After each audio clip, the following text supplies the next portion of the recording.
Hello दोस्तों, कैसे हो? आपका स्वागत है तिरपान स्टडी सेंटर में। आज जो हम करने जा रहे हैं सोशोलॉजी का टॉपिक। आज जो सोशोलॉजी के टॉपिक करेंगे वो कई मायने में बहुत इंपॉर्टेंट है। तो चलिए देखते हैं हमारा आज टॉपिक क्या है। यहाँ पर जो हमारा सबसे पहले इंपॉर्टेंट टॉपिक आया है वो आया है सामाजिक नियंत्रण का अर्थ। देखिए दोस्तों, सामाजिक नियंत्रण अगर हम करने जा रहे हैं तो सबसे पहले तो हमें ये जानना जरूरी है कि सामाजिक नियंत्रण होती क्या है और सामाजिक नियंत्रण का क्या फ़ायदा और क्या हो सकता है। और सबसे पहले तो बात ये जानना जरूरी है कि सामाजिक नियंत्रण का अर्थ क्या होता है। तो कहते हैं कई मायने में एक समाज को जो है सुचारू रूप से संचालन के लिए ये परम आवश्यक है कि इसके सदस्यों का आचरण और व्यवहार इस तरह का हो जो उस समाज के अन्य सदस्यों को पसंद आए।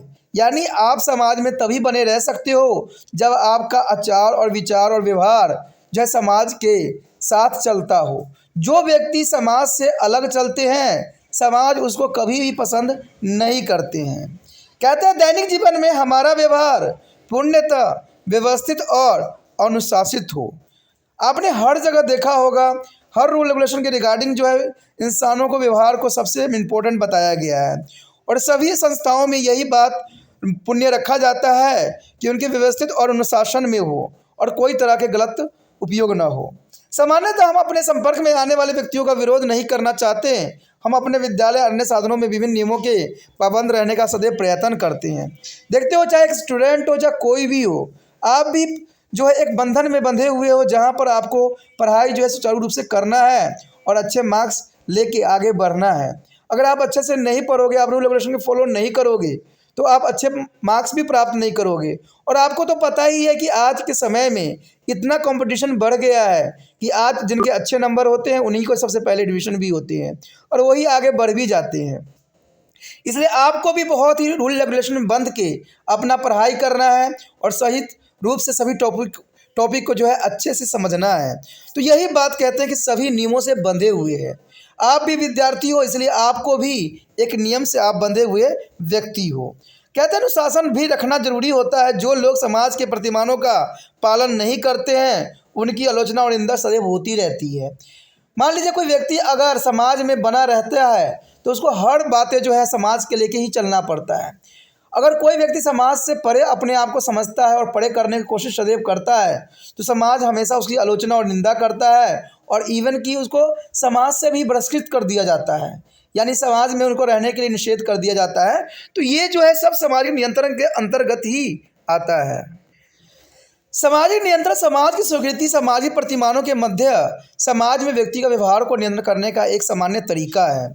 यानी सामाजिक नियंत्रण कहते हैं बहुत बड़ा नहीं है, लेकिन एक जरूर एक व्यवहार है जिससे हम सभी व्यक्तियों पर जो है नियंत्रण रखने का एक तरीका समझ सकते हैं, क्योंकि इससे व्यक्ति जो है गलत रास्तों पर नहीं चलता है और समाज इससे विघटित भी नहीं होती है। कहते हैं ताकि स्वीकृति सामाजिक प्रतिमानों के अनुकूल व्यवहार करे, क्योंकि हर समाज यही चाहता है कि जो रूल रेगुलेशन बनाए गए हैं समाज में हर व्यक्ति जो है उसका पालन करे।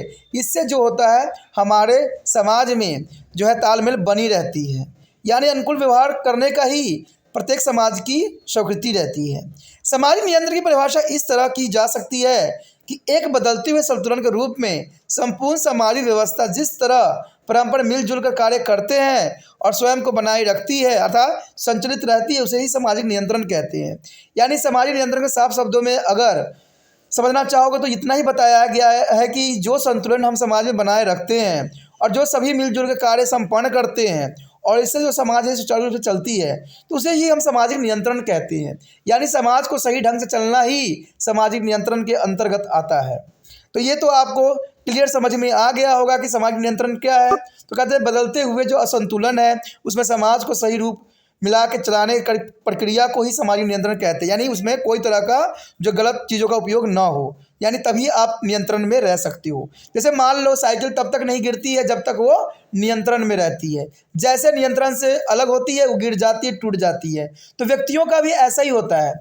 समाज में तब तक वो बना रहता है जब तक वो रूल रेगुलेशन को फॉलो कर रहा होता है, लेकिन जैसे ही उसका बैलेंस बिगड़ता है, रूल रेगुलेशन को वो तोड़ने की कोशिश करता है, समाज से बहिष्कृत हो जाता है और समाज हमेशा उसको नकार देता है और इवन कि आपको समाज जो है दंड भी देने के लिए अग्रसर होता है। तभी ये समाज का विघटन भी कहा जा सकता है। तो नियंत्रण का मतलब इसका विपरीत होगा कि समाज में बने रहना है तो आपको हर चीज़ समाज के लिए चलना है, यानी सभी कार्यक्रम जो भी हो मिलजुल के करना है और समाज में संतुलित बनाने के लिए सदैव अग्रसर होना है। और ये सारी क्रिया जब होगी तो इसी को ही सामाजिक नियंत्रण हम कहेंगे। यह सामाजिक नियंत्रण उस प्रणाली का नाम भी है जो हमारे व्यवहारों को नियंत्रण सदैव करती है। यानी एक और आपके लिए जो है समझना आसान कर दिया कि व्यवहारों का नियंत्रण भी हम सामाजिक नियंत्रण कह सकते हैं। ठीक है, चाहे वो नियंत्रण प्रचलित आदर्शों और नीतियों के माध्यम से हो अथवा राज्य और उसकी जो है बाध्यकारी शक्तियों के माध्यम से हो। तो यहाँ पर दो राय दिया गया है कि कहते हैं कोई भी चीज़ को अगर सामाजिक नियंत्रण करना है तो दो बातें यहाँ पर साफ शब्दों में समझा जा सकता है कि एक तो होता है कि आपको जो है हमारे समाज जो है रीति रिवाजों में आपको बांध देता है, जहाँ पर आप कोई गलत कदम नहीं उठा पाओगे। गलत कदम उठाओगे तो आप भ्रष्ट जो है बाहर समाज से निकल जाओगे। और दूसरा जो होता है अगर गलत काम करते हो समाज तो आपको बाहर निकालता ही है, प्लस आपको राज्य और इसकी जो है बाध्यकारी शक्तियाँ आपको दंड देती है। यानी यहाँ पर पुलिस की बात किया जा रहा है कि अगर समाज विघटित होती है, समाज में किसी तरह की प्रॉब्लम होती है तो ये जो होगा इसको बाध्यकारी शक्तियाँ जो है आपको जो है सज़ा दे सकती है। समाज में व्यवहारों का नियमन या संयमन चाहे वह कुछ व्यक्तियों का हो अथवा समुदाय के हो, दो तरीके से किया जा सकता है। पहला तो यही बात यहाँ पर साफ आता है कि समाज के स्थापित प्रतिमानों तथा सामाजिक मूल्य को ध्यान में रखकर ऐसा किया जा सकता है। यानी समाज के स्थापित प्रतिमानों तथा सामाजिक मूल्य का ध्यान में रख के ऐसा किया जा सकता है और शक्तियों का प्रयोग द्वारा भी इसको संभव ऐसा ही किया जा सकता है। समाजशास्त्री द्वारा सामाजिक नियंत्रण शब्द का प्रयोग पहले प्रकार के नियमन के लिए किया जाता है। यानी अगर समाजशास्त्री जो सामाजिक नियंत्रण ने दिया था, इन्होंने बताया था कि स्थापित प्रतिमानों का सामाजिक मूल्य का ध्यान में रखकर बनाया गया है, तो इस व्यवहार को जो है सभी समाजशास्त्री भी मानते हैं। उसके पश्चात हमारे समक्ष है सामाजिक नियंत्रण की आवश्यकता और अभिप्राय क्या है, क्या उद्देश्य हो सकता है। तो आवश्यकता तो यही है कि सभी सामाजिक विचारकों ने सामाजिक नियंत्रण की आवश्यकता और महत्व को स्वीकार किया है, क्योंकि सामाजिक नियंत्रण से ही व्यक्ति एक आदर्श में व्यक्ति बन सकता है। व्यक्ति अपनी रुचियों और क्षमताओं के कारण अपने अलग अलग विचार रखते हैं और सबकी विचारधारा अलग भी होता है और सबकी सोच विचार अलग होने से कहते हैं बहुत तरह की बातें आपके समक्ष आता भी है।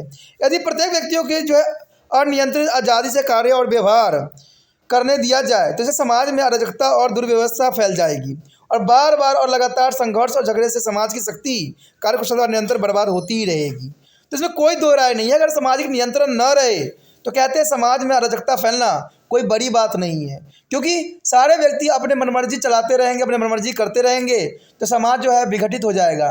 फिर समाज में कहते हैं जिसके पास ताकत होगा, शक्ति होगा, समाज उसी का ही हो जाएगा। तो ये बहुत ज़रूरी है कि समाज कुछ आवश्यक और नियंत्रण लगाए जिसकी वजह से जो है शक्तियों का जो है यहाँ पर कंट्रोल किया जा सकता है और लोगों के व्यवहारों को भी नियंत्रण किया जाए, नहीं तो समाज विघटित होते समय देर नहीं लगती है। तुलना के लिए हम एक सड़क पर बिना यातायात के संकेतों और नियमों के यातायात का आगमन मान ले सोचिए अगर मान लीजिए कि अगर यातायात में कोई नियम और रेगुलेशन नहीं रह जाता है तो उसमें क्या होगा।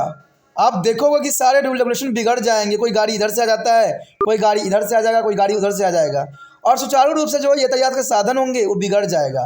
तो ये नियम जो होते हैं हमें सही रास्ता, सही रूप और रंग दिखाते हैं और सही व्यवहार करने के लिए हमें बाध्य भी करते हैं। सड़क पर मची उस हड़कंप का हमें सहज अनुमान हो सकता है जो सड़क पर फैल जाएगी और परिणाम स्वरूप चारों ओर ट्रैफिक जाम लग जाएगा। इससे ज़्यादातर ड्राइवरों को जो है बेचैनी और क्रोधपूर्ण वार्तालाप का अनुमान लगाया जा सकता है। तो इसमें कोई दो राय नहीं है। यहाँ पर समझाने के लिए ट्रैफिक का जो रूल रेगुलेशन बताई गई है कई मानने में है सुचारू और इम्पोर्टेंट है, क्योंकि कहते हैं इससे हम बहुत कुछ जान भी सकते हैं और समझ भी सकते हैं।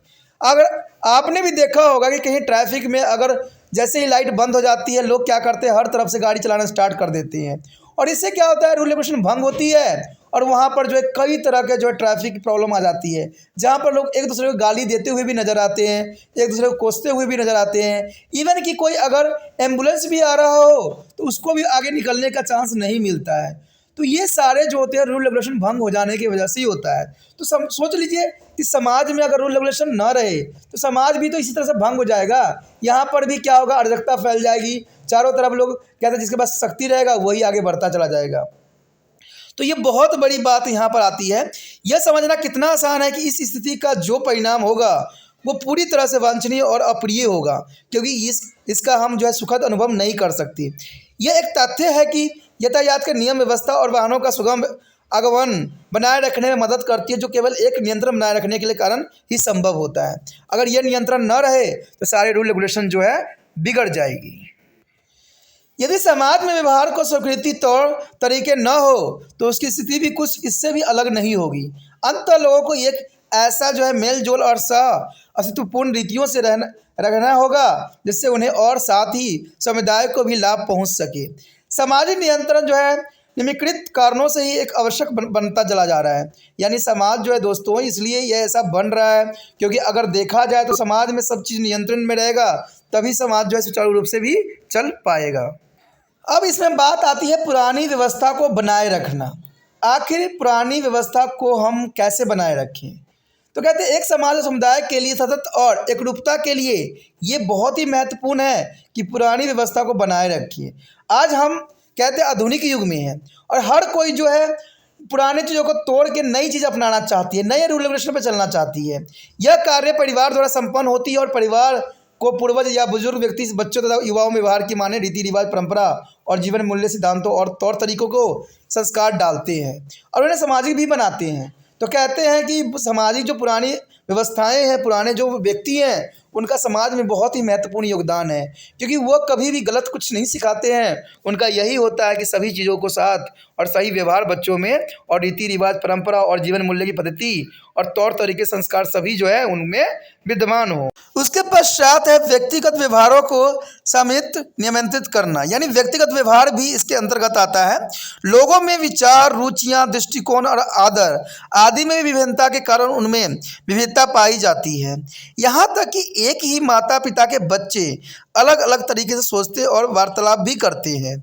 इसलिए उनके व्यवहार को स्वीकृति प्रतिमान के अनुसार नियमित किए जाने की आवश्यकता होती है, जिससे हम समुदाय में एकरूपता और निरंतरता बनी रहती है। तो इसमें कोई दो राय नहीं दोस्तों कि आपको ने देखा होगा कि एक ही माता पिता के दो संतान अगर होते हैं तो दोनों में जो विचारधाराओं में बहुत अंतर देखने को मिल जाता है। तो ये सारे के सारे जो होते हैं व्यक्तिगत व्यवहार को सीमित करता है। तो ये बहुत ज़रूरी है कि उनके व्यवहारों में जो चेंजेस आती है, ये सारे के सारे जो हैं उनके विचार, रुचि, दृष्टिकोण, आदतें सभी में आपको विभिन्नता देखने को मिल जाएगा, लेकिन होते वो एक ही माता पिता के संतान हैं।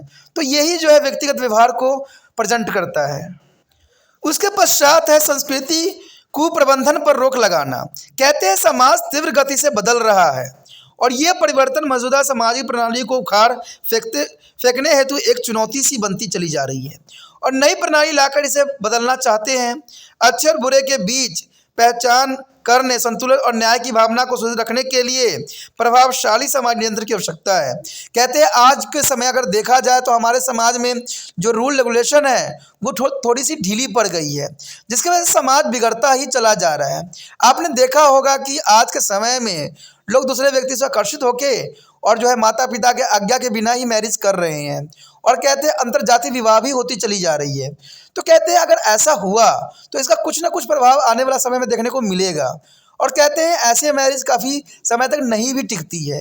कारण क्या होता है कि लोग उस समय जो है आकर्षण पर आकर्षित हो जाते हैं, गुणों पर आकर्षित नहीं होते हैं।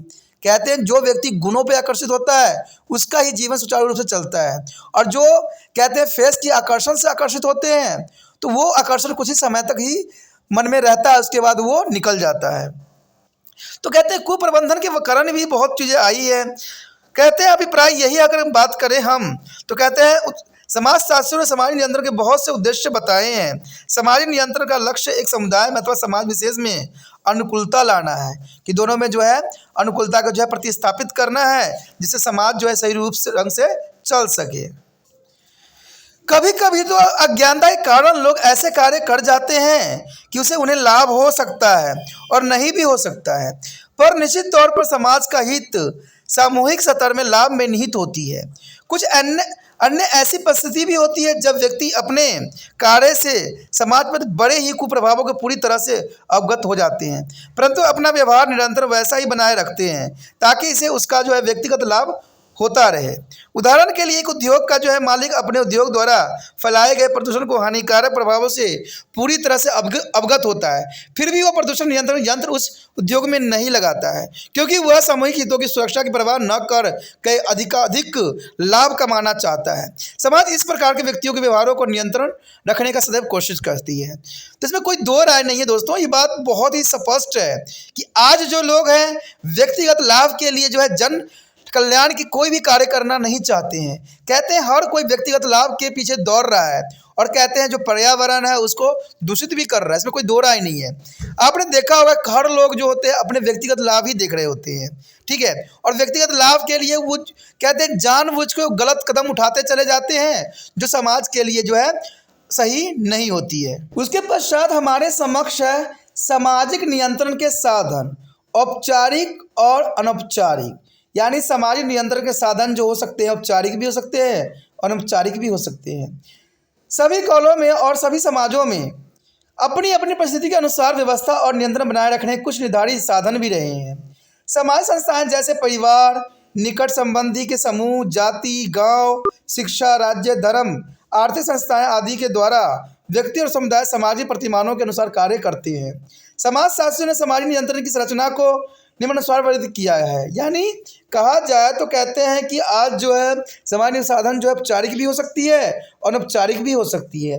तो कहते हैं ये व्यक्तिगत द्वारा भी समझाया जा सकता है और बड़ी बड़ी सामाजिक संस्थाओं द्वारा भी समझाया जा सकता है, जिसमें जाति, समूह, गांव, शिक्षा, राज्य, धर्म सभी सम्मिलित हो सकती हैं। लेकिन इसको जो है वर्गीकृत किया गया है, देखते हैं किस प्रकार इसको वर्गीकृत किया गया है। तो इसको जो है दो प्रकारों में वर्गीकृत किया गया है। एक है समाज नियंत्रण के अनौपचारिक साधन और एक जो है समाज नियंत्रण के औपचारिक साधन। यानी दो रूपों में जो है इसको डिफाइंड किया गया है। अगर देखा जाए तो सामाजिक नियंत्रण के अनौपचारिक साधन, यानी अनौपचारिक साधन क्या हो सकता है? कहते हैं प्राथमिक समूहों में संबंध एकदम निकट, प्रत्यक्ष और अतरंग होते हैं। यानी निकट भी होते हैं, प्रत्यक्ष भी होते हैं, फिर भी अतरंग होते हैं। प्राय सामाजिक नियंत्रण जो है अनौपचारिक जो है साधनों द्वारा ही बनाए रखा जाता है, जैसे प्रथाएं, लोक रीतियाँ, लोकचार्य, धर्म द्वारा। ये अनौपचारिक समूह द्वारा अपनाए गए साधन हो सकते हैं। यानी ये सारे के सारे प्रथा हो, लोक रीतियाँ हो, लोकचार्य हो, धर्म हो, ये सारे के सारे जो होते हैं इम्पोर्टेंट होते हैं। सामाजिक नियंत्रण की अनौपचारिक संरचना में समाजीकरण, शिक्षा, परिवार, विवाह तथा धर्म इत्यादि संबंधी स्वीकृतियाँ मान्यताओं के माध्यम से भी कार्य करते हैं, चाहे वो सकारात्मक हो अथवा नकारात्मक हो। यानी देखा जाए तो सामाजिक नियंत्रण बहुत जरूरी हो, चाहे वो शिक्षा हो, परिवार हो, विवाह हो, धर्म इत्यादि स्वीकृतियाँ हो। तो ये सारे के सारे जो हो सकते हैं, और इसमें क्या कहा जा सकता है कि ये सकारात्मक भी हो सकते हैं और इसका पहलू नकारात्मक भी हो सकते हैं। सकारात्मक स्वीकृतियों में जो है मुस्कुराना, स्वीकृति, सिर हिलाना, देना, पुरस्कार आदि सम्मिलित होती है। यानी देखा जाए सकारात्मक मतलब पॉजिटिव, पॉजिटिव में आपको पता है कि अच्छी बातें, यानी मुस्कुराना भी हो सकता है, स्वीकृति में सिर हिलाना भी हो सकता है, पुरस्कार और पदोन्नति भी हो सकता है। उदाहरण में परीक्षा में अच्छे तरह सफलता प्राप्त करने पर माता पिता द्वारा एक साइकिल अथवा घड़ी द्वारा पुरस्कृत किया जाता है। तो इसका मतलब है ये सकारात्मक पहलू है, और सकारात्मक तो आपको पता ही है कि अच्छी होती है, तो हर कोई इसको मान्यता भी देती है और हर कोई इसको सही भी कहती है। लेकिन दूसरी ओर अगर हम देखें नकारात्मक स्वीकृतियाँ को, तो कहते हैं नकारात्मक स्वीकृतियाँ में भौहें चढ़ाना, त्योरी बदलना, आलोचना करना, शारीरिक दंड और अन्य दंड आते हैं। विद्यालय में अनियमित व्यवहार का परिणाम स्कूलों से निकालना तथा कठोर दंड भी हो सकता है, जो नकारात्मक स्वीकृति का उदाहरण है। तो कहते हैं जो गलत करेगा समाज उसको कभी भी स्वीकार नहीं करेगा और उसको दंड ही देने के लिए कोई भी व्यक्ति अग्रसर रहेगा। उसके पश्चात है सामाजिक नियंत्रण के औपचारिक साधन। अब औपचारिक साधन क्या हो सकते हैं? कहते हैं सामाजिक नियंत्रण के औपचारिक साधन शिक्षा एवं राज्य एवं कानून आदि होते हैं। यानी वो तो था हमारा अनौपचारिक, ये औपचारिक है जहाँ पर सरकार को हस्तक्षेप करना होता है। इसमें राज्य शिक्षा भी हो सकती है, कानून भी हो सकती है। इन संस्थाओं को बाध्य शक्ति प्राप्त होता है, यानी इनको एक अलग प्रकार की शक्ति प्राप्त होती है जो प्रत्येक सामाजिक जो है व्यक्तियों पर नियंत्रण रखने के लिए बाध्य होती है। कहते हैं कानून शिक्षा राज्य द्वारा घोषित होती है, यानी कानून शिक्षा सभी जो है राज्य द्वारा घोषित की जाती है। और औपचारिक संस्था सामाजिक नियंत्रण हेतु बल प्रयोग भी कर सकता है, यानी वो आपको डंडे भी मार सकता है। तो इसमें कोई दो बात नहीं है। अगर उदाहरण दें तो किसी भी संपत्ति को चुरा लेने वाले किसी भी अपराधी को जेल की सजा दी जा सकती है। यानी दूसरे शब्दों में संस्थाएं एक व्यक्ति और समुदाय के व्यवहारों को नियंत्रण करने के लिए वैध शक्ति का प्रयोग करती है। सबसे पहले तो हम करेंगे अनौपचारिक, जिसमें लोक नीतियाँ हो सकती है, लोकचार्य यानी रूढ़ियाँ, प्रथाएं, धर्म। तो ये सारे के सारे जो है अनौपचारिक साधन है जिससे हम सामाजिक नियंत्रण स्थापित कर सकते हैं। तो कहते हैं उल्लेखनीय है कि हमारी जीवन शैलियों में विविधता के साथ ही सामाजिक नियंत्रण साधनों में भी काफ़ी विविधता देखने को मिल सकती है। सामाजिक नियंत्रण एक समुदाय अथवा समाज के अनुरूप खास और विशिष्ट तरह के हो सकते हैं। नियंत्रण की अनौपचारिक संरचना उसी के अनुसार भिन्न भिन्न भी होती है। परिवार के अतिरिक्त अनौपचारिक सामाजिक नियंत्रण दूसरी सामाजिक संस्थाओं द्वारा भी लागू किया जाता है, जैसे आस पड़ोस, निकट संबंधी, कुल तथा गांव आदि हो सकते हैं। तो ये सारे के सारे जो होते हैं हमारी सामाजिक नियंत्रण के अनौपचारिक साधन हो सकते हैं। तो आपको याद रखना है लोक नीतियाँ, लोकचार्य, प्रथाएं और धर्म, ये सारे के सारे जो अनौपचारिक साधन है जिसे समाज में नियंत्रण रखा जा सकता है। यहाँ पर हमारा सबसे पहले आता है लोक नीतियाँ। कहते हैं लोक नीतियों वे आदर्श प्रतिमान हैं जिनके अनुकूल लोग व्यवहार करते हैं। ऐसा करना एक संचलन या रिवाज है। लोक रीतियों के अनुकूल चलना या व्यवहार करना किसी कानून अथवा समाज की किसी दूसरे एजेंसी द्वारा लागू नहीं किया जा सकता। यह प्रत्येक समाज या समुदाय में स्थापित रीतियों की एक अनौपचारिक मान्यता या स्वीकृति होती है। यानी देखा जाए दोस्तों तो ये बात साफ शब्दों में समझा जा सकता है कि लोक रीतियाँ जो है अनुकूल चलान और व्यवहार द्वारा ही कानून या तो समाज की किसी भी एजेंसी द्वारा लागू नहीं किया जाता है। ये लोक रीतियाँ जो होते हैं हम अपने परिवार में ही सीखते हैं और ये परिवार ही हमें सिखाता है और हमारा रीति रिवाज से ही हम लोक रीतियाँ सीखते हैं। लोक रीतियाँ या लोक चलन अभिमान, वेशभूषा, भोजन, दैनिक आते, धार्मिक पूजा पाठ आदि के स्वरूप में स्पष्ट रूप से देखी जा सकती है। उदाहरण के लिए भारत में उत्तरी और दक्षिणी राज्यों में भोजन की पद्धति अलग अलग है। वह पद्धति आदत तभी बनी रहती है जब व्यक्ति अपने पुराने स्थानों से काफ़ी दूर भिन्न स्थान में चला जाता है। तो इसमें कोई दो राय नहीं है। आपने देखा ही होगा कि समाज में बहुत सी रीति रिवाज जो होती है वो सामान्य होता है। किसी रीति रिवाज में तो आज तक ये प्रथा है कि वो लोग क्या करते हैं, केले के पत्ते पे खाते हैं और हाथों से खाते हैं, जबकि बड़े बड़े सम्मेलन में पार्टिसिपेट कर रहे होते हैं। और कई क्षेत्र में आप देखोगे तो कांटे छुरे से ही खाया जाता है। तो ये सारे पद्धतियां हैं। कहते हैं पुराने रीति रिवाज को हम भूल नहीं सकती, लेकिन पुराने रीति रिवाज को बच्चे तब भूल जाते हैं जब अपने समाज से वो कट जाते हैं, यानी अपने समाज से दूर चले जाते हैं। तो वो सारी रीति रिवाजों को भूल जाते हैं और भूल कर जो है वो पश्चिमी सभ्यताओं को काफ़ी हद तक वो अपना लेते हैं।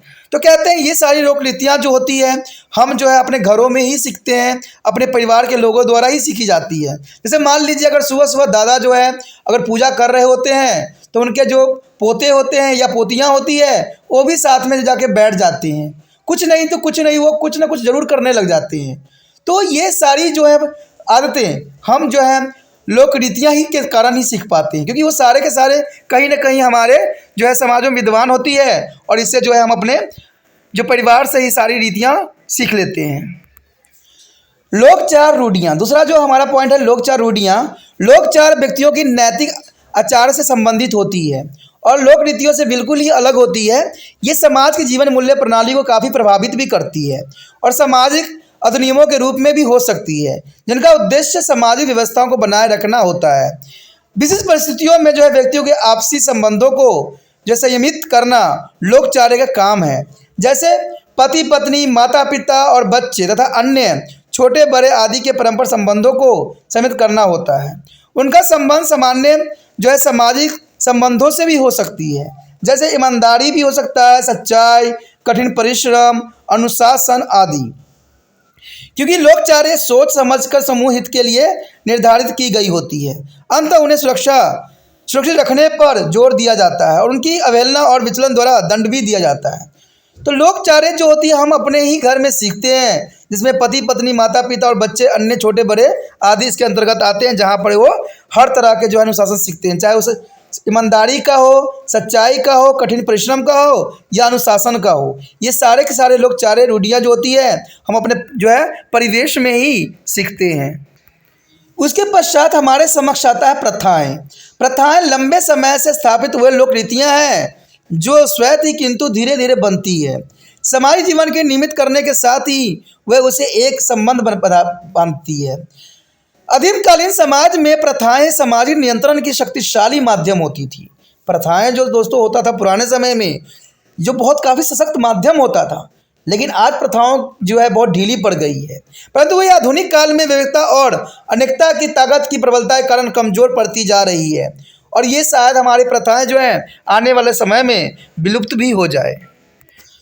उसके पश्चात हमारे समक्ष है धर्म। धर्म अपने मानने वाले के लिए शक्तिशाली दबाव का कार्य करता है। एल्मेस दुर्खिम धर्म को पवित्र वस्तु अथवा कार्य से संबंधित विश्वास तथा रीति रिवाज के कृत प्रणाली के रूप में परिभाषित करते थे। दुर्खिम का साफ शब्दों में कहना था कि ये पवित्र होता है और इसको प्रत्येक व्यक्ति को मानना चाहिए, क्योंकि धर्म हमें कभी गलत रीति रिवाज नहीं सिखाती है। धर्म सदैव हमें अच्छी बातें और सही मानस सिखाती है। धर्म के माध्यम से सामान्य विश्वास और रीति रिवाज वाले लोग पर एक नैतिक समुदाय के रूप में इकट्ठे हो जाते हैं या जुड़ जाते हैं। एक व्यक्ति के जीवन में धर्म महत्वपूर्ण स्थान रखता है, और वह व्यक्ति को जो है आध्यात्मिकता और सामाजिक और मनोवैज्ञानिक आवश्यकताओं को सदैव पूरा करता है। यानी हमारा कहा जाए तो धर्म जो है हमें आध्यात्मिकता, सामाजिक और मनोवैज्ञानिक तौर से हमें मजबूत करती है, और इसमें कोई दो राय नहीं है। कहते सामाजिक नियंत्रण की प्रक्रिया में धर्म कुछ इस प्रकार सहायक हो सकता है। प्रत्येक धर्म में पाप और पुण्य की धारणा होती है। बचपन से ही हम प्रत्येक व्यक्तियों की इन धारणाओं तथा अच्छे और बुरे विचारों को समझकर उन्हें परिपुष्ट किया जाता है। ये व्यक्तियों के व्यक्तित्व में जो है कूट कूट कर भर दी जाती है। यानी देखा जाए तो ये कहते हैं ये सारी बातें जो हैं सभी व्यक्तियों में, उनके व्यक्तित्व में कूट कूट के भर दी जाती है, और जीवन पर्याप्त कोई भी निर्णय लेने में उसका मार्गदर्शन करता है। तो आपने देखा होगा कि जो जिस धर्म के मानते हैं उस धर्म के लिए वो काफ़ी जो है श्रद्धामय होते हैं। और मैं एक ही विचार कहता हूँ कि हमें अपने धर्म को मानना चाहिए, अच्छा मानना चाहिए, लेकिन दूसरे धर्म को भी गलत नहीं कहना चाहिए, क्योंकि हर धर्म के व्यक्ति इम्पोर्टेंट होते हैं, और धर्म हमें सदैव अच्छे राह पे चलना ही सिखाता है। गलत राह पे कभी भी धर्म नहीं सिखा सकता। धार्मिक परिपाटियों और रीतियों के द्वारा विवाह, परिवार के सदस्य में परंपरा बंधित और संपत्ति के संबंध में उत्तराधिकारी और संपत्ति अर्जन के नियम आदि निर्धारित होती है। यानी धर्म के रिगार्डिंग आपने देखा होगा कि कई परंपराएं जो भी है जो जुड़ी हुई है। धार्मिक नेता लोगों का एक निर्धारण आचरण संहिता का पालन करने हेतु समझाकर उन्हें व्यवहार को जो है संयमित और विनियमित करते हैं। कहते हैं सामुदायिक क्रियाकलापों, प्रार्थना सभाओं और धार्मिक ऋतु और त्योहारों में, उत्सवों में आयोजन करके धार्मिक संस्था भी जो है धर्म लंबियों के समीप लाकर तथा सामान्य विश्वास की प्रणाली को मजबूत बनाते हुए इससे लोगों के व्यवहारों का जो है मार्जन और नियमन करके इस प्रक्रिया में अपना योगदान दे सकते हैं। उसके पश्चात हमारा अगला पॉइंट है सामाजिक नियंत्रण के औपचारिक साधन। अब सामाजिक नियंत्रण के औपचारिक साधन क्या हो सकते हैं? कहते हैं कानून, शिक्षा और राज्य। यानी कानून, शिक्षा, राज्य जो है औपचारिक साधन है। अभी जो पहले हम बात कर रहे थे अनौपचारिक था, जो हम परिवार में ही, प्रवेश में ही सीखते हैं, लेकिन औपचारिक साधन में क्या होता है? कानून, शिक्षा, राज्य सम्मिलित होती है। कहते हैं अगर पहली बात हम देखें विविध और यह कानून, आदिकालीन समाजों में समुदाय के अनुरूप व्यवसाय होते थे और लोगों में आपस में प्रत्यक्ष, व्यक्तिगत तथा अंतरंग संबंध हुआ करते थे। ये लोक रीतियाँ, लोकचार्य, प्रथाएं व्यक्तियों के व्यवहारों को नियंत्रण के लिए पर्याप्त थे। समाज नियंत्रण की जो अनौपचारिक संरचना का पालन न करने का प्राय प्रश्न ही नहीं उठता था। आधुनिक समाज श्रम विभाजन, कार्य क्षेत्र में विभिन्नता, नैतिकता और जीवन पद्धति की विश्वासों से है जो मुक्त है। यानी देखा जाए तो कहते हैं हमारे लिए पहले के जो कानून बने हुए थे वही हमारे लिए पर्याप्त थे, लेकिन आज के समय में हम आधुनिकता युग में आ चुके हैं। यहाँ पर हमने लोक रीतियाँ, लोकचार्य, प्रथाएं जो है व्यवहारों को ख़त्म कर दिया है। जब इसको हमने ख़त्म किया है तो यहाँ पर जो है डंडा के रूप में जो है कानून उपस्थित हो गया है। कहते हैं कोई रूल रेगुलेशन टूटता है तो कोई ना कोई जो है अपना अलग रूप बदल ही लेता है। कहते हैं शहरीकरण तथा लोगों के अधिक कमाने की कोशिश के फलस्वरूप मानव समुदाय का चरित्र बदलता ही चला जा रहा है। परंपरा संबंध औपचारिक रह गए हैं और विविधतापूर्ण समुदाय का नियंत्रण करने में प्रथा और लोकरीतियाँ अपर्याप्त प्रतीत हो रहा है। तो इसमें कोई दो राय नहीं है। आपने देखा होगा कि आज के समय में आज पति पत्नी दोनों ही जो है अपना जॉब करते हैं, तो कहते हैं दोनों माता पिताओं के काम करने की वजह से बच्चे पे कोई तरह का नियंत्रण नहीं होता है। और बच्चे जो होते हैं माता पिता का प्यार ना पा के जो है गलत रास्तों पे चले जाते हैं और गलत चीज़ें ही करने लग जाते हैं। तो इसके लिए सामाजिक नियंत्रण के लिए जो है कानून बनाई गई है जिसमें उनको दंड दिया जाता है। तो ये सारे के सारे जो आज जो है शहरीकरण के कारण ऐसा हुआ है। पहले के समय में व्यक्ति जो होते थे एक परिवार में यानी कि सामूहिक रूप से रहते थे, जहाँ पर अगर माता पिता नहीं भी होते थे वहाँ पर दादा दादी जो पूरा कंट्रोल कर लिया करते थे। लेकिन आज के समय में व्यक्ति अपने आप को अलग रखने की कोशिश करता है, वो एकल परिवार में कन्वर्ट हो गया है, जहाँ पर जो है उनको बुजुर्गों का कोई भी लोक रीतियाँ या पुरानी विचारधारा उनको प्राप्त नहीं होता है, जिसकी वजह से वो टीवी, मोबाइल और जो है आधुनिक संचार साधन बने हुए हैं उसके माध्यम से वो गलत रास्तों पे जाना स्वाभाविक बात हो जाता है। क्योंकि आप कोई भी नेट खोल लो, कभी भी मोबाइल चला लो, आपको अच्छी के साथ बुरी बातें भी साफ देखी जा सकती है। तो ये चीज़ें जो है बच्चों को काफ़ी आकर्षित करते हैं। कहते हैं बच्चे जो हैं कभी पॉजिटिव की तरह आकर्षण पे नहीं जाते हैं, सदैव नेगेटिव की तरह ही भाग रहे होते हैं और उनको पता है कि वो नेगेटिव उनको बर्बाद कर देगा, फिर भी जो है वो गलतियाँ पे गलतियाँ करते ही चले जाते हैं और वो उनका जीवन को जो है तहस नहस कर देता है। आज बच्चों को पढ़ने में मन नहीं लगता है, क्योंकि वो जैसे ही किताब देखते हैं या जैसे ही मोबाइल में ऑन करते हैं कोई भी टॉपिक, उनको नींद आ जाती है और वही गलत चीज़ें देखते रहेंगे तो उनका आँख फटा का फटा रह जाता है, खुला का खुला रह जाता है। तो दोस्तों ऐसे में पढ़ाई कभी भी नहीं हो सकता है। पढ़ाई करना है तो हमें इच्छा से करना पड़ेगा, आत्मा से करना पड़ेगा, तभी जाके आपको आगे का रास्ता भी खुलेगा। नहीं तो अगर आप गलत रास्तों पे चले जाओगे तो आपके सारे आगे के रास्ता जो होगा बंद हो जाएगा और आप जीवन में कामयाब नहीं हो पाओगे। तो कहते हैं अगर नहीं कामयाब हो पाओगे तो वही बात आ गया ना, फिर व्यक्ति गलत रास्तों पे चले जाएगा और वहाँ पर जो है कानून का डंडा जरूर लगेगा।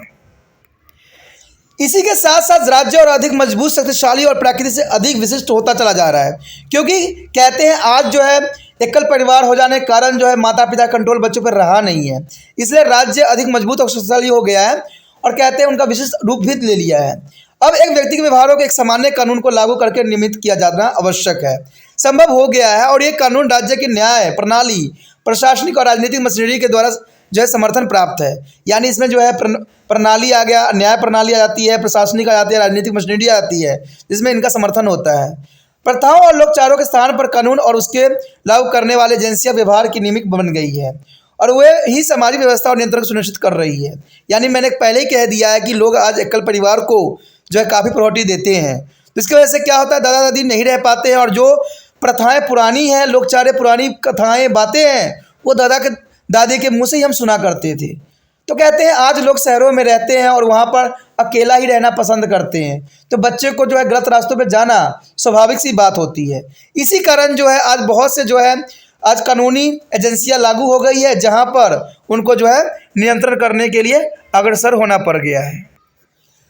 कानून की परिभाषा दो प्रकार से की जा सकती है। कुछ विचारकों ने इसे आदर्श व्यवहार प्रतिमान के रूप में परिभाषित किया है, क्योंकि इससे हम आदर्श व्यवहार प्रतिमान सीखते हैं डर के कारण, जबकि दूसरे से उन्हें राज्य द्वारा घोषित उन नियमों के रूप में मानना होता है जिनकी अनुपालन बाध्यकारी होता है।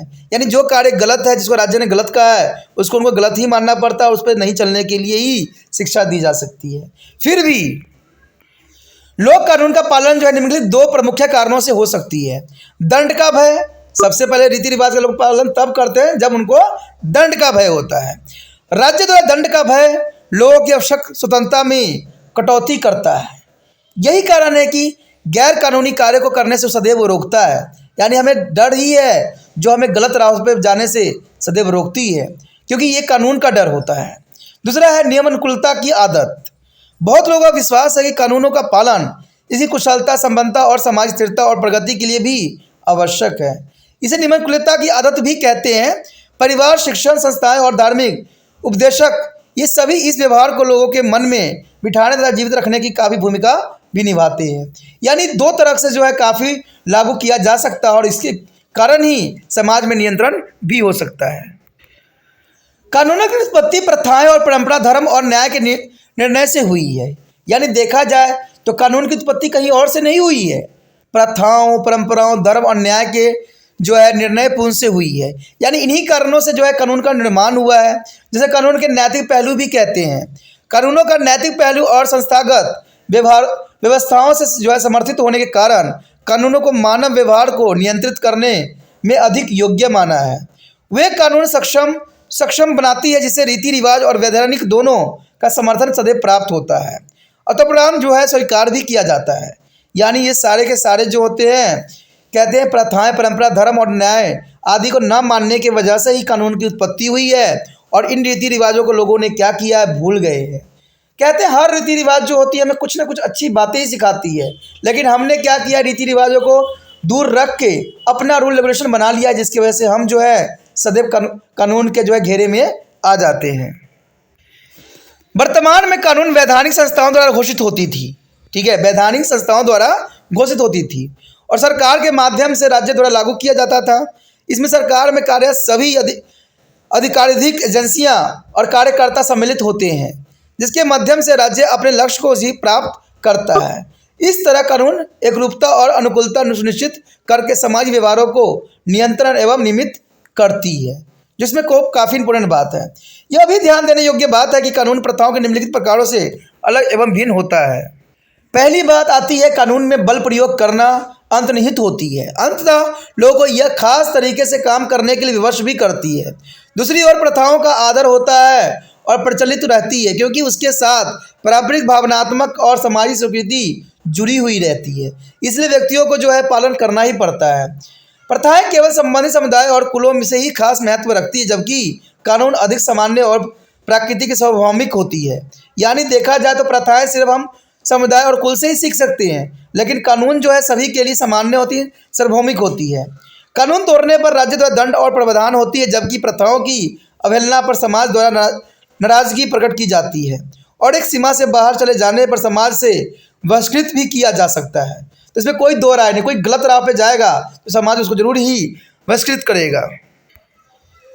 कहते कानून और राज्य इसकी संस्थाओं के उद्भव के साथ जुड़ी होने से कुछ समय पूर्व ही निर्मित हुई है, जबकि प्रथाएं किसी न किसी रूप में सभी कालों और सभी समाजों में सदा अस्तित्व में रही है। तो इसमें कोई दो राय नहीं है। कहते प्रथाएं आज का नहीं है, आदिम काल से हैं। जहाँ व्यक्ति रहेंगे वहाँ कोई ना कोई प्रथाएं जरूर रही होगी, लेकिन कानून राज्य इसकी जो है उद्भव कुछ ही समय पहले ही हुआ है। तो कहा जा सकता है कि जो चीज़ पुरानी है उसमें जरूर कुछ खास है। आधुनिक राष्ट्र एवं राज्य के अस्तित्व में आने के कारण राजनीतिक, व्यापारिक और सेना जैसे क्षेत्रों में संबंधों को नियंत्रण करने के लिए राष्ट्र एवं अंतर्राष्ट्रीय कानून आवश्यकता हो गए हैं। जिस तरह से जो है राष्ट्रीय कानून देश की अपनी सीमाओं के अंदर व्यवस्था और नियंत्रण बनाए रखने के लिए होती है, उसी तरह से जो है अंतर्राष्ट्रीय कानून विभिन्न राष्ट्रों के जो है व्यवस्थित व्यवहारों को बनाए रखने का कार्य भी करती है। हमारा अगला टॉपिक जो है शिक्षा। शिक्षा अत्यंत महत्वपूर्ण है हर एक व्यक्ति के लिए, हर एक बच्चे के लिए, क्योंकि शिक्षा से ही हमारा जो है ज्ञान के चक्षु खुलते हैं और ज्ञान हमें प्राप्त होती है, तभी हमें समझ में आता है कि हमारे लिए सही और गलत क्या है। तो शिक्षा कई मानने में हर एक व्यक्ति के लिए इम्पोर्टेंट है। कहते कानून के साथ शिक्षा की सामाजिक नियंत्रण एक महत्वपूर्ण साधना है। शिक्षा व्यक्तियों के अनुशासन, सहकारिता, सहनशीलता तथा एकता और परंपरा मेलजोल का महत्व और मूल्य सिखाती है। यानी शिक्षा से ही व्यक्ति जो है अनुशासन, सहकारिता, सहनशीलता और एकता के जो है सारी बातों का जो है ये मूल्य सीखते हैं। सभी स्तरों के शिक्षण संस्थाएं, चाहे वो कॉलेज हो, स्कूल हो, विद्यालय हो, अपने औपचारिक शैक्षणिक पाठ्यक्रमों के साथ ही व्यवहारिक शिक्षण द्वारा ज्ञान और नैतिक भी प्रदान करती है। कहते हैं इसको शिक्षा को देख सकते हो कि यहाँ दर्शाया गया है कि एक माध्यम के रूप में विद्यालय आपको दर्शाया गया है, जहाँ पर हर जाति के हर व्यक्ति यहाँ पर पढ़ के जो है आगे बढ़ के अपना जीवन को जो है सुधारने की कोशिश करता है। कहते हैं विभिन्न समाजों में शिक्षा प्रणाली के विभिन्न स्वरूप बदलती हुई सामाजिक लोकचारों, विकास सदर और सामाजिक आवश्यकताओं पर आधारित होते हैं। इस तरह प्राचीन भारतीय समाजों में धार्मिक ग्रंथों, दर्शन शास्त्र और अध्यात्म के अध्ययन पर बल दिया जाता है। ठीक है, समाज विकास की ओर ध्यान पर जो है परिवर्तन होने के परिणाम स्वरूप यह हुआ है कि अब उन्हें क्षेत्र और जो है प्रबंधन और अटुलता को ज्ञान की मांग बढ़ती चली जा रही है। तो कहते हैं आज हमने बहुत कुछ जाना है। प्राचीन भारतीय समाजों में धार्मिक ग्रंथों, दर्शन शास्त्र और आत्महत्या की अध्ययन पे हमें काफ़ी बल मिला है। कहते हैं भारत आज़ाद भी इन्हीं कारणों से ही हुआ। जब उन्होंने फ्रांस की क्रांति पढ़ी तो उनको समझ में आया कि फ्रांस में क्रांति हो सकती है तो भारत में भी हो सकती है। फिर जाके उनको स्वतंत्रता का जो है मूल गुण मंत्र पता चला और फिर जाके भारत में भी क्रांति हुई। तो कहते हैं शिक्षा ही वो साधन था जिसकी वजह से क्रांति होना संभव हुआ। नहीं तो कहते हैं हमारा देश जो था पढ़े लिखे व्यक्ति होते नहीं थे और उस पर अंग्रेज बहुत आसानी से राज कर गए, क्योंकि ये लोग आपस में ही अपने सत्ता के लिए ही लड़ रहे थे और ऐसे सत्ता के लिए लड़ते हुए व्यक्तियों को जो है मूर्ख बनाना बहुत ही आसान हो जाता है। और यही नीति जो थे अंग्रेज भी अपनाए। लेकिन कहते हैं नौजवानों में शिक्षा का संचार हुआ और शिक्षा प्राप्त करके उन्होंने हर एक पहलू को समझने की कोशिश किया और तब जाके भारत में जो है इतना बड़ा क्रांति ला के अंग्रेजों को जो है दांत खट्टी करवा दिया। तो ये शिक्षा ही था जो हमें आज़ादी की आज बेला दिखाने के लिए मजबूर हुआ। कहते हैं स्कूलों में प्रजातंत्र, धर्मनिरपेक्षता, समानता और राष्ट्र लक्ष्य के विचार और विद्यार्थियों को अपने इतिहास, संस्कृति, विरासत और आदर्श और नैतिकता, अनुशासन और सामाजिक शिष्टाचारों की बातों को बालकों के मन में बिठाते हुए शिक्षा प्रणाली औपचारिक जो है समाज नियंत्रण की एक माध्यम या जो है एजेंट की भूमिका निभा रही है। उसके पश्चात हमारे समक्ष आता है राज्य। कहते हैं समाज नियंत्रण को शासित करने में राज्य का एक बहुत बड़ा योगदान होता है। समाजशास्त्रियों ने राज्यों को परिभाषित करते हुए साफ शब्दों में यह बात कहा था कि राज्य प्राथमिक रूप से व्यवस्थित और सुरक्षा बनाए रखने हेतु निर्मित वह संगठन है जो अपनी सीमाओं में सार्वभौमिक अधिकार का प्रयोग करते हुए शक्तिशाली कानूनों द्वारा समर्थित होता हुआ एक जो है संपूर्ण प्रभुत्व संपन्न जो है शक्ति के रूप में माना जा सकता है। कहते हैं अगर हम देखें यहाँ पर राज्य सरकार द्वारा कार्य करता है और वर्तमान राष्ट्र कल्याण राज्य के रूप में कार्यरत रहते हैं। इसका आशय यह है कि अपने नागरिकों को एक बड़े पैमानों पर सामाजिक सुविधाएं जैसे शिक्षा, स्वास्थ्य सुविधाएं, विद्या व्यवस्था, पेंशन और बेरोजगारी भत्ता आदि प्रदान भी करते हैं। ये लक्ष्य जन सहयोग और जन संचार माध्यमों से अशासकीय समाज सेवी संगठनों एवं अन्य समाज संस्थाओं के साधनों द्वारा प्राप्त किया जा सकता है। उदाहरण के लिए सरकार का पल्स पोलियो प्रोग्राम, दूरदर्शन के प्रोग्राम और जो है प्रसारण जो है पोस्टरों और गैर सरकारी संगठनों, शिक्षा संस्थाओं द्वारा व्यापक रूप से समर्थित और प्रचलित किया जाता है, क्योंकि पल्स पोलियो जो है पूरे देश के लिए एक सुरक्षा कवच के रूप में था। इसलिए हर संस्थाओं ने इसको जो है बढ़ चढ़ के पार्टिसिपेट किया है और करना भी चाहिए। ये संस्थाएं सरकार के उपायों के लाभ के बारे में आम जनता को शिक्षित करने का प्रयास करती रही है और इस उपयुक्त संदर्भ में सरकार ने अपने बल का प्रयोग करके अत्याचार सामाजिक नियंत्रण के एक औपचारिक एजेंसी के रूप में कार्य भी करते हैं। यानी देखा जाए तो सरकार ने अपने बल का प्रयोग करके त्याग कर जो है बहुत से कार्य को जो है संपन्न भी किया है। कुछ भी हो, कुछ कार्य जैसे कानून और व्यवस्था को बनाए रखने, रक्षा, विदेशी मामले और वित्त के क्षेत्र में औपचारिक और कभी कभी बल प्रयोग करने वाले तरीके से भी राज्य कार्य की जो है आवश्यकता होती है। भारत एक संघ राज्य है और इसके सरकार अपने आप में विभिन्न स्तरों पर कार्य करते हैं, जैसे गांव, ब्लॉक, जिला, राज्य, राष्ट्र स्तर पर, और इन सभी स्तरों पर इसके कार्यकारी लोगों नियम और कानून को भी लागू कर सकते हैं। पश्चात हमारा अगला टॉपिक जो आता है समाज नियंत्रण को एजेंसियां। देखिए समाज नियंत्रण कौन कौन से एजेंसी हो सकते हैं, तो इसमें सबसे पहले तो यही आता है परिवार, आस पड़ोस और जनमत। ये तीन चीज़ें जो है समाज नियंत्रण के लिए अत्यंत महत्वपूर्ण है। तो इसमें सबसे पहले हमारे समक्ष आता है परिवार। बच्चा अपने वंश और वातावरण की उपज होती है और कुछ निश्चित रूप से जो है संक्रमित क्षमताओं के साथ पैदा भी होता है, जो या तो बढ़ सकती है अथवा वातावरण की उत्तेजकता के कारण दब या कुटित हो सकती है। इस स्थिति में उसकी स्थिति एक फूल के समान होता है। उचित सिंचाई और देखभाल से यह खिल उठेगा, यदि वह विशिष्ट नहीं मिले तो वह छीन हो जाएगा। इसमें कोई दो राय नहीं। अगर देखा जाए तो बच्चा जो होता है एक फूल के समान होता है, अगर दूसरी तरफ हम ले तो बच्चा एक कच्ची मिट्टी के समान होता है। हम परिवार में जिस प्रकार उसको सिखाते हैं वो उसी रूप रंग धारण करता ही चला जाता है। और कहते हैं परिवार का विचारों का बच्चों पर बहुत बड़ा असर पड़ता है, क्योंकि वो मिट्टी के रूप में होता है। आपने देखा होगा कि मिट्टी को जैसा चाहे हम वैसा रूप दे सकते हैं। तो बच्चों के रूप में भी यही बात दर्शाया जाता है कि बच्चा के मानसिकता में कोई तरह की वृद्धि नहीं रहता है। हम जैसा उसको परिवेश सिखाएंगे, जैसी बातें हम बोलेंगे, जैसी बातें हम सिखाएंगे, वो उन सभी बातों को बहुत जल्दी कैच करेगा और बहुत जल्दी सीखने की कोशिश करेगा। तो कहते हैं ऐसे फूल के नाजुक चीज़ों को अगर हम मसलते हैं तो वो गलत हो जाती है, वो खराब हो जाएगी। इसीलिए सदैव उसको जो है कोमलता के साथ ही छूने में फ़ायदा है। कहते हैं अगर देखा जाए तो पारिवारिक समाज नियंत्रण के अत्यंत महत्वपूर्ण एजेंसियां माना गया है, यानी परिवार को ही बहुत ही महत्वपूर्ण एजेंसियां के रूप में देखा जाता है। प्रत्येक बच्चा अधिक निकट के वातावरण से सीखता है, जो सर्वप्रथम उसे परिवार द्वारा ही मिलता है। शिष्टाचार, आदतें और दृष्टिकोण सर्वप्रथम अति समृद्ध भूमिका आदर्शों जैसे माता पिता, भाई बहन, परिवार के अन्य बच्चे, बूढ़े आदि से सबसे पहले सीखे और प्राप्त किए जाते थे। परिवार बालक को समुदाय के आदर्शों और जीवन मूल्य परंपराओं में जो है संस्कृत करता अथवा अभ्यस्त बनाता भी है। गांव में व्यक्ति अपने परिवार से अपना सतर प्राप्त करता है। व्यक्तियों के व्यक्तित्व के नियम में बड़े ही कि जो प्रमुख जो है भूमिका भी होती है, वही व्यक्ति के दृष्टिकोण जो है रुचियों और जीवन शैली आदि में स्पष्ट रूप से प्रकट भी होती है, यह दिखाई भी देती है।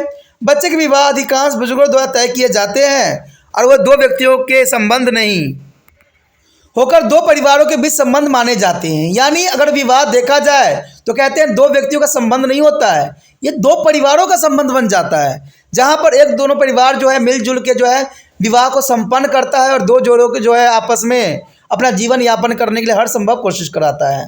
शहरों में परिवार एक व्यक्तियों के व्यक्तित्व को बनाने में एक महत्वपूर्ण भूमिका निभाता है। औद्योगिकरण, सीमित आय और स्थान की कमी से एकल परिवार के प्रसार ने जन्म दिया है। जबकि मैं पहले ही बता चुका हूँ कि एकल परिवार कभी भी सही नहीं रहता है, लेकिन औद्योगिकरण और सीमित आय के कारण एकल परिवार का जन्म हुआ है, जहाँ पर जो है व्यक्ति अपने अकेला रह के अपना जीवन यापन करने के लिए अग्रसर रहता है।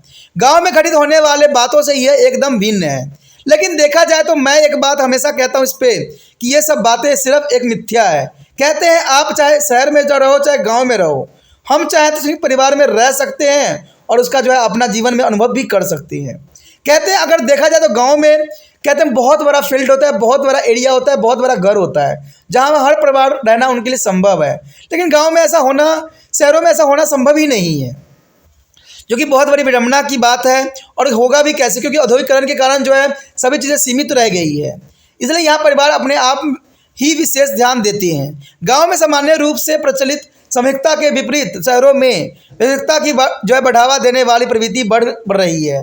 शहरों में समाजीकरण का कार्य जिसे सामान्यतः एक परिवार द्वारा किया जाना चाहिए था, वह माध्यमिक संस्थाओं द्वारा जैसे स्कूल, खेल के संगीत से साथियों और जो है जनसंचार माध्यम द्वारा परिपूरित किया जा रहा है। यानी आज देखा जाए तो पहले के समय में जो रीति रिवाज आम थी, आज उसके जगह जनसंचार माध्यमों ने ले लिया है। आज व्यक्ति जो है अपने दोस्तों के साथ खेलने नहीं जा सकता है, लेकिन मोबाइल में 24 घंटा लगा जरूर रह सकता है। लेकिन कहते हैं कोई चीज़ को अगर हम अपने हित के लिए, अच्छे उपयोग के लिए करते हैं तो वो हितकारी होता है। कहते हैं मोबाइल से भी बहुत कुछ सीखा जा सकता है, बहुत कुछ जाना जा सकता है, लेकिन कहते हैं ना कि लोग जो है कभी पॉजिटिव बातों पे कभी भी इफेक्ट नहीं होता है, सदैव ही नेगेटिव बातें ही उनको काफ़ी आकर्षित करती है। पता नहीं ये समाज की कौन सी प्रवृत्ति बन गई है, ये बात मुझे समझ में आज तक नहीं आया है। ग्रामीण वातावरण के विपरीत शहर के व्यक्ति अपने सामाजिक स्तर के एक भाग को परिवार से प्राप्त करते हैं, किंतु इसका अधिक जो है महत्वपूर्ण भाग वह जो है अपनी स्वयं की उपलब्धता से अर्जित भी करते हैं। तो इसमें कोई दो राय नहीं है। अगर गांव में देखा जाए तो व्यक्ति जो होता है माता पिता के परिवारों के द्वारा काम जो होता है उसी को अपनाता है, लेकिन जैसे वो शहरों में चला जाता है अपना स्वयं का काम करता है और स्वयं ही उस काम को अर्जित भी करता है। माता पिता तथा बड़े बुजुर्ग अभी भी शहरों में ज़्यादातर शादियां तय कर रहे हैं, यद्यपि लड़के लड़कियां जो है सहमति ले ली जाती है। जाति एवं धर्म के बाहर को जो है शादियों की संख्या भी बढ़ती चली जा रही है। इस बात ही हम देखते हैं कि बढ़ती हुई व्यक्तिगत पसंद महत्वपूर्ण हो रही है, यानी व्यक्तिगत पसंद को ही आज बच्चे जो है महत्व दे रहे हैं। ठीक है, फिर भी दोनों ओर से परिवारों के पक्के समर्थन के अभाव में व्यक्तिगत अनबन के कारण परिवार टूटने और तलाक हो जाने के ज़्यादा मामले हो रहे हैं। कारण यही है कि व्यक्ति जो होता है स्वयं ही पसंद करता है और स्वयं ही मैरिज करता है। इसमें जो है माता पिता कोई सहयोग और साथ की नहीं लेता है, जिसकी वजह से ये जो शादी है बहुत जल्दी टूट भी जाता है और या इवन की तलाक भी हो जाती है। और ये बहुत ही आम हो गई है, आज हर एक परिवार में इस चीज़ों को देखने को आपको मिल सकता है। मैंने पहले ही कहा था कि जो ये प्रेम प्रसंग होते हैं सिर्फ वो व्यक्तिगत आकर्षण होता है। कहते हैं व्यक्तिगत आकर्षण से इंसान जो है जीवन नहीं जी सकता है। व्यक्तिगत आकर्षण हमें हर एक व्यक्ति के लिए होता है, इसका मतलब हम हर से मैरिज नहीं कर सकते। कहते हैं मैरिज तो उससे होता है जिसकी आदतें, जिसके विचार, जिसके स्वच्छ इच्छाएं आपको जान गए होंगे, और उससे ही मैरिज करने में आपका जो जीवन सफल भी हो सकता है। क्योंकि शादी अब बार बार नहीं होता है, क्योंकि हमारा भारत में आपने देखा ही होगा एकल मैरिज को ही प्रायोरिटी दी जाती है, कई शादियों को नहीं दिया जाता है। तो इसी कारण जो है आज समाज में जो है व्यक्तिगत रूप से जो है विवाह करने के कारण बिल्कुल ही समाज में जो है तलाक उलाक की घटनाएं जो है बहुत काफ़ी बढ़ गई है, जिसके विपरीत गांव में आपसी संबंधियों की मदद से ऐसे परंपरा अनबन वाले मामलों में तरपस्त की निपटाने की एक सामाजिक व्यवस्था रहती है। लेकिन अगर गांव में देखा जाए, अगर कोई तरह के मनमुटाव हुआ है तो व्यक्तिगत जो है बातें करके आपस में सुलझा के उस बात को जो है हम तलाक तक नहीं पहुंचने देते हैं। उसके पश्चात हमारा अगली बात आता है आस पड़ोस। गांव में आस पड़ोस साधारणतः एक ही वर्ण समुदाय या जाति के लोग का होता है। अंतर निकट आस पड़ोस का जो नियंत्रण बड़े ही जटिल होते हैं। जैसे कि इस बात से स्पष्ट है कि एक घर का दामाद उसे पूरे समूह समुदाय का दामाद माना जाता है, और कभी कभी ये तो पूरे गांव के उसे दामाद मानता है। तो इसका कह सकते हो कि आस पड़ोस का जो है अपना काफ़ी महत्व भी रहता है। कहते हैं इसके विपरीत शहरी वातावरण में पड़ोसियों में परस्पर संबंध है, औपचारिक होते हैं। वे समय समय पर परस्पर बातें से बनने बिगड़ने वाले सदैव होते रहते हैं, और यही कारण है कि वे ग्रामीण वातावरण पाए जाने वाले संबंधों से बहुत ही कमजोर और नाजुक होते हैं। बड़े शहरों में आस पड़ोस के संबंध प्रायः पीछे धकेल दिए जाते हैं अथवा वे महत्वपूर्ण नहीं होते हैं, क्योंकि कई जातियों के लोग होते हैं, कई तरह के वार्तालाप होते हैं, कई तरह के पसंद होते हैं। इसलिए शहरों में जो है आसपास के पड़ोसियों का इतना महत्व नहीं होता है। पड़ोसियों में मुश्किलों से ही कभी कभी वार्तालाप होता है या कभी होता भी नहीं है। इवन कि अगर आपके पड़ोस में कोई व्यक्ति भी होगा, उसका नाम तक भी आपको पता नहीं होगा, क्योंकि ये शहर है। शहर कहते हैं भागम भाग की स्टोरी बताती है, जहाँ पर एक दूसरे से हमें जानने का मौका भी नहीं है कि हमारे पड़ोस में क्या हो रहा है। हम तो सुबह उठते हैं, तैयार होते हैं और चले जाते हैं जॉब के लिए, फिर वहाँ से जॉब से जो भी होता है सुन सान के आते हैं और घर में लेते हैं और निद्रासन में चले जाते हैं, और किसी पड़ोस से बात करने का हमारे पास समय नहीं होता है, तो हम नहीं जान पाते, हमारे उससे संबंध अधिक नहीं बन पाता है। इस प्रकार ग्रामीण आस पड़ोस के लोग अनेक दैनिक क्रियाकलाप में परस्पर जो है उत्सव पूर्वक सहभागी होते हैं, तो ये गांव में होते हैं। इसे यहाँ पड़ोस सामाजिक नियंत्रण से एक माध्यम के रूप में अपनी भूमिका सशक्त रूप से निभाते भी हैं। इससे परस्पर एकरूपता और अनुकूलता सुनिश्चित होती है, और इससे हम विचलित तथा भटके हुए लोग सुधर भी जाते हैं। कहते हैं गांव में जाके कोई भी भटका हुआ लोग हो, उनको जो है मार्गदर्शन जरूर मिल जाता है। उदाहरण के लिए किसी गांव में बूढ़े माता पिता की देखभाल न करने वाले बेटे को पड़ोसी लोग जो है लतार लगाकर उसकी तीव्र प्रयत्न करेंगे और यहाँ तक कि बहिष्कार भी कर देते हैं। ठीक है, क्योंकि ये गांव का है। कहते हैं गांव में माता पिता को सबसे ऊपर माना गया है, और कोई व्यक्ति अगर माता पिता को देखभाल नहीं करता है तो पंच बैठाई जाती है, लोग उसको आलोचना करते हैं। लेकिन नगरों में व्यक्तिगत व्यवहारों में इतनी नज़दीकी नहीं होती है, अंदर इतनी आत्मीय रोक टोक भी नहीं होता है। वहाँ समुदाय को प्रभावित करने वाले व्यक्तिगत क्रियाकलापों पर पड़ोसियों द्वारा मात्र नज़र रखी जाती है। जैसे जैसे एक व्यक्ति को खुली जगह पर कूड़ा फेंकता है तो उसकी आस पड़ोस के वातावरण को दूषित करने के लिए पड़ोसी द्वारा आलोचना की जाती है। वहाँ पर कहते हैं कि अगर कूड़ा करकट फेंका भी जाए तो कुछ लोग तो बोलते तक भी नहीं है, क्योंकि वहाँ पर जो है व्यक्तिगत व्यवहारों में ये जो लोग सोचते हैं कि सब हम करके हमें क्या मिलेगा। तो यही कारण है कि शहर की ज़िंदगी और गांव की ज़िंदगी में बहुत ही अंतर देखने को मिल सकता है। उसके पश्चात हमारे समक्ष आता है जनमत। जनमत जनता सामान्य रूप से समुदाय के हितों को प्रभावित करने वाले मामलों के बारे में जो लोग में आम राय बनती है उसे जनमत कहते हैं। यानी लोगों के जो विचारधारा होती है उसी को जनमत का यहाँ पर नाम दिया जा सकता है। दूरस्थ गांव में समुदाय जहां दूरदर्शन और अखबार नहीं होता है, वहां लोग अपने आसपास की खबरें और घटनाओं के लिए परस्पर चर्चा पर ही भरोसा करते हैं, यानी चर्चा करते हैं और इससे उनको इन्फॉर्मेशन मिलती है और उन विषयों पर अपने विचार प्रकट करते हैं। फिर भी दूर दराज के स्थानों में रेडियो घटित घटनाओं को समाचारों की जो है महत्वपूर्ण स्रोत के रूप में उत्तेजित एक महत्वपूर्ण माध्यम बन गया है।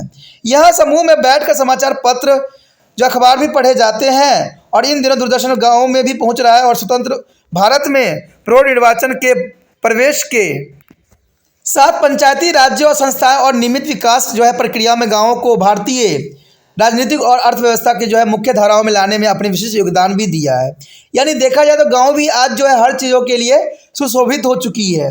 नगरों में प्रकाशित सामग्री जो प्रिंट मीडिया और दूरदर्शन जनमत बनाने में एक प्रमुख भूमिका भी निभा रहा है, क्योंकि श्रव्य और दृश्य माध्यम अधिक सशक्त होते जा रहे हैं। अंततः दूरदर्शन ने धीरे धीरे अखबारों पर बढ़त बना ली है, फिर भी जो है अखबार शिक्षित लोगों के लिए जनमत के निरंतर प्रभावित कर रही है। दोस्तों इसी के साथ हमारा ये चैप्टर खत्म हो जाता है, जो कि बहुत इंपॉर्टेंट था। ठीक है, इसमें हमने बहुत ही देखा कि सामाजिक नियंत्रण किस प्रकार किया जा सकता है। इसमें औपचारिक हर बात पे हमने विस्तार पूर्वक चर्चा की और जाना। अगर आपको अच्छा लगा तो लाइक शेयर सब्सक्राइब जरूर कर कीजिए।